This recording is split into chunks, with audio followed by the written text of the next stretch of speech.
मेरे नजर में है कि सबसे पहले जो बजट 2014 में 16 लाख करोड़ का था, आज 51 लाख करोड़ का हो गया। 4 वर्गों के विकास के लिए उन्होंने किया।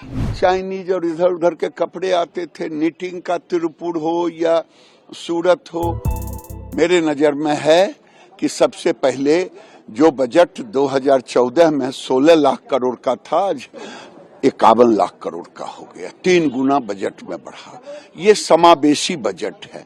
प्रधानमंत्री ने 4 वर्ग को लिया था, महिला को, गरीब को, युवा को और किसान को। ये चारों वर्ग इसमें समाहित है और ये 4 वर्गों के विकास के लिए उन्होंने किया है। मेरे डिपार्टमेंट को लेंगे, उसमें भी है। अब हम लूम मंगाते थे बाहर से, एयरजेट, ये लूम वो लूम, उसको टैक्स फ्री ड्यूटी खत्म कर दी। हमारे यहाँ चाइनीज और इधर उधर के कपड़े आते थे, निटिंग का तिरुपुर हो या सूरत हो, उस पे फ्लैट रेट कर दिया आने में। अब हमारे बजट थे मात्र 4400, वो हो गया 5400 डायरेक्ट। ऐसे तो इनडायरेक्ट में PLI ये सब चल रहे हैं। आज देश के अंदर 12 लाख की जो छूट दी है, ये मध्यम वर्गीय। आज स्टार्टअप में जो आप देखें, स्टार्टअप में कौन बच्चे हैं? 80% 90% बच्चे मध्यम वर्गीय परिवार के हैं। आज मैं पूछता हूं, आप अपने जगत में ले, मीडिया के सेक्टर में कौन लगे हुए हैं? मध्यम वर्गीय परिवार के लोग। आज पुलिस कर्मी है, पैरामिलिट्री में है, कौन है? मध्यम वर्गीय परिवार के लोग हैं। अब 12 लाख का छूट होगा तो मध्यम वर्गीय को ही तो मिला फायदा। आज किसानों की बात है। आज 3 लाख से 5 लाख मोदी जी ने KCC कर दिया। क्या होगा? उन्नत खेती करेगा, पैसे लगाएगा तो उनकी आमदनी बढ़ेगी। ये किसानों के लिए भी है। जीन बैंक की बात कहा, बीजों के लिए, किसानों के लिए है, ये मजदूरों के लिए है। मैं तो समझता हूं कि इसमें जिस एंगल से भी जहां भी देखें, ये सर्व समाज का समावेशी है। अब SC ST महिलाओं के लिए उन्होंने 2 करोड़ दिया।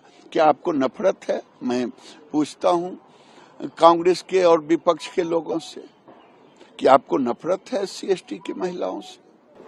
इन सब के बीच बिहार के लिए भी कई घोषणाएं हुई है और इसको लेकर भी राजनीति शुरू हो गया है कि चूंकि वहां बिहार में विधानसभा का चुनाव है तो कई पैकेज के घोषणा हो रहे हैं। कोई पैकेज की घोषणा नहीं हुई। मैं आपसे कहता हूं कि प्रधानमंत्री का वक्तव्य आप देख लें। जब आए थे उस समय ही उन्होंने कहा था, अगर विकसित राष्ट्र बनाना है भारत को तो आपको पूर्वांचल का विकास जरूरी है और पूर्वांचल का गेटवे कहा था बिहार है। अच्छा, मखाना बोर्ड का हुआ तो मखाना बोर्ड कहाँ बनेगा? मखाना उत्पादन होता है बिहार में, तो क्या केरल में शशि थरूर जी के यहाँ हो जाए? प्रधानमंत्री ने अगर पूर्वांचलियों के लिए फूड प्रोसेसिंग के ट्रेनिंग की बात की है, सेंटर की बात, तो बिहार में कौन गुनाह किया? बिहारियों से नफरत है क्या? उड़ान चला, कहा था हवाई चप्पल से हवाई जहाज तक। आज दरभंगा सर्किट में जो हमारे सबसे ज्यादा रेवेन्यू देता है, क्योंकि हमारे बिहार के लोग मजदूरी करने जाते हैं, वहां से आते हैं वो हवाई जहाज से। आपको उनसे चीड़ है? मजदूरों से क्या? तो उन्होंने अगर ग्रीन फील्ड बनाया बिहटा एयरपोर्ट को और पटना को, तो आपको नफरत क्यों है? अगर उन्होंने ITI को विकसित करने की बात की तो नफरत क्यों है? ये मैं समझता हूं ये मानसिकता का दोष है। प्रधानमंत्री ने सबका साथ सबका विकास, ये पूर्ण मध्यम वर्गीय, गरीब, युवा के लिए है। स्टार्टअप, बिहार के भी स्टार्टअप हैं। अब दिल्ली 2.5 करोड़ आबादी, आप कह रहे हो चुनाव के लिए, दिल्ली चुनाव और बिहार के चुनाव के लिए। अच्छा, मान लिया जाए है ही, तो बिहार के लोगों से नफरत है क्या आपको? दिल्ली के लोगों से नफरत है क्या? ये मानसिकता विपक्ष का, कांग्रेस का और विपक्ष का मानसिकता का दोष।